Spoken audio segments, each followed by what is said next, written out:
It is overtime here again at Old Favorite Friday, talking about incredible classic beers as we always do. And this week, what we have for you is the Saint Feuillien, their Grand Cru.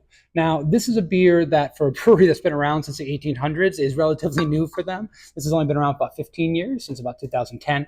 And this is a 9.5%. I would describe this as a golden strong ale. I've seen it listed as a golden strong ale many places online. But if you go to their website, they actually call this an extra blonde amber ale. Now, it's also might be translated from French to English, so there's possibility with some translation there. But if that's how they want the beer to be presented, I want to make sure that we do that here and make sure that's represented at Old Favorite Friday. This is a beer that would remind a lot of people of a classic Belgian triple. Its color is similar. The ABV at 9.5% is right in the wheelhouse there. And it also is a little more hoppy, or on the hoppy side. And we remember here, if you watch Old Favorite Friday, or you know Belgian beers, the triple was traditionally the hoppiest of all the Trappist ales.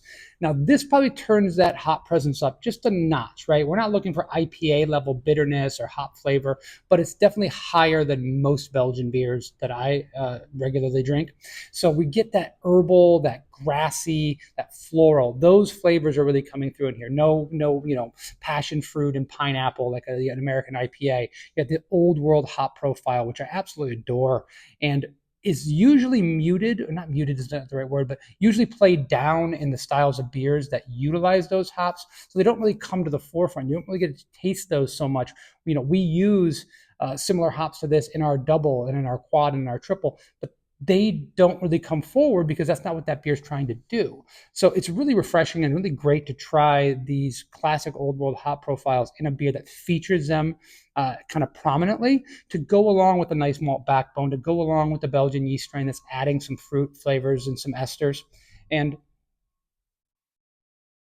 you do get some fruit flavors and some esters. It does have a nice, well-rounded bitterness, has that classic hop profile, and you're picking up a little bit of white grape. You're picking up a little bit of like a green apple is in here as well, maybe a little stone fruit.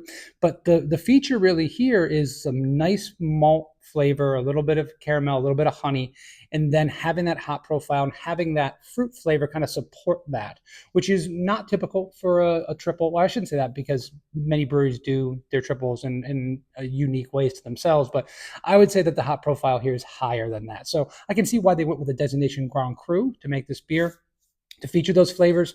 For Grand Crus in general, it's not really a style. If you find a Grand Cru like this that you love and you go to another place and you say, oh, I'm going to try a Grand Cru, it's likely to be a completely different kind of beer, because what those beers are special beers to that brewery and not specifically talking about the kind of ingredients you use.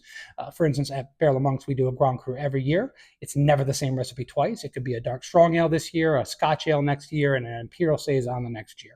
It's just the idea of doing something special and unique, and that the brewery's really proud of, that releases it. So that's where like the idea of this comes from. So I just want to make sure everyone knows, like, if you love this beer or love a different Grand Cru and say, oh, I didn't like the Grand Cru before from a different brewery, you got to give this a try, because if this sounds like it's up your alley and you didn't like a sweeter Belgian dark strong ale, this will be a different kind of beer. This is a really, really fun beer for me. I have not had this often. I've had it a few times over the year, but it was not years, I should say. But it's never been in my regular rotation. This was suggested to me. We're a Belgian style brewery, so people that watch Old Favorite Friday, a lot of them are big time Belgian fans. So they said, hey, you should go pick this up. I found it at the local store and said, perfect. I know the beer's high quality. It's a great brewery, and I remember having in the past, but I kind of refreshed myself and try the beer again and go, yeah, this is really interesting. It's a unique kind of beer. It has something different to it than so many other golden strong ales do, either made in Belgium or made in Belgian style in the US. Yeah, really, really lovely. And listen, it has the bitterness there that really makes this beer super crisp. There's two things here making this beer super crisp. One, high level of carbonation, that champagne like carbonation from bottle conditioning, which we absolutely love.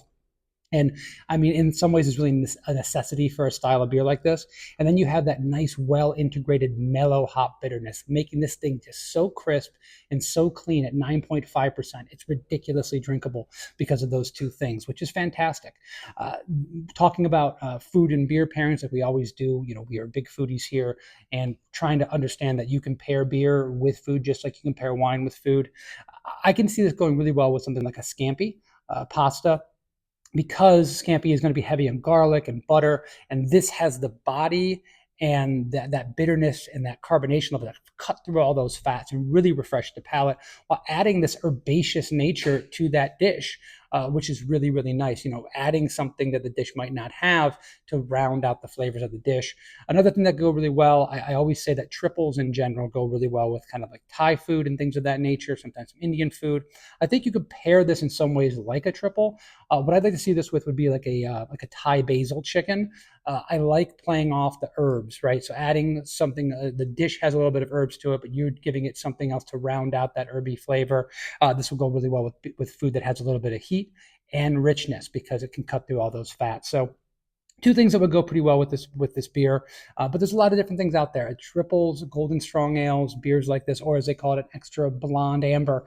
These are beers that are really, really versatile. Probably one of them like the Swiss Army knives of beer because they can pair with so many different things. And it's fantastic. So if you have the ability to find this beer locally, go pick one up.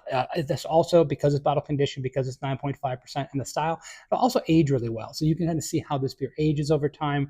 We love to see people take these beers, buy them, put a couple bottles down for 6 months, 9 months, a year, and try it after that amount of time because the beer is going to mature and change over time. But it's absolutely fantastic. It's a classic Belgian style ale, and you can go a lot. You can go with a lot of other beers. It's not going to make you as satisfied as this one. Guys, thank you for having these recommendations come in. Really appreciate that. Please keep them coming. We love to hear what you guys are drinking for Old Favorite Friday and what you recommend to us. A lot of times people come and they say, hey, you should do this beer, and it's just not available in South Florida. Unfortunately, I can't get my hands on it. So a lot of times when people say, hey, you know, why didn't you review my beer? It's not because I didn't love it. It's just that I can't get my hands on it. But this is when we can. Really, really, really appreciate you guys checking us out. Please poke around on the YouTube channel, like and subscribe, and see some of the other videos just talking about other great beers just like this one. And we'll see you next week. Cheers.